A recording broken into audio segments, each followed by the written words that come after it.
அனைவருக்கும் வணக்கம். கோவை வாக்காளர் பெருமக்களே, உங்கள் அனைவருக்கும் நன்றி. இந்த வருகின்ற 19/4/2024 அன்று நடைபெறும் தேர்தலில் நமது வெற்றி வேட்பாளர் அண்ணாமலை அவர்கள் போட்டியிடுகிறார். அவருக்கு நீங்கள் முதல் பட்டனான தாமரை சின்னத்தில் வாக்களித்து பெருவாரியான வாக்கு வித்தியாசத்தில் வெற்றி பெற வேண்டுமாய் உங்களை அன்புடன் வேண்டிக் கொள்கிறோம். அவர் நமது பாரத பிரதமரின் நம்பிக்கைக்குரிய நமது அண்ணாமலை அவர்கள் நமது வெற்றி பெற்று வந்தால் நமது கோவையிலிருந்து முதல் வளர்ச்சியை நாம் கண்மூட காணலாம்.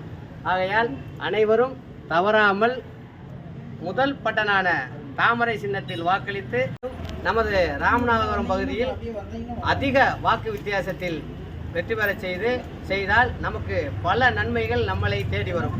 நமக்கு மெட்ரோ ட்ரெயின், மேலும் அவர் மத்திய அமைச்சர் ஆவது உறுதி. மேலும் நமது நம்பிக்கைக்குரிய மோடியின் நம்பிக்கைக்குரிய ஒரு நபர். ஆகையால் அவரை கண்டிப்பாக வெற்றி பெற செய்யுமாறு உங்களை அன்புடன் கேட்டுக்கொள்கிறேன்.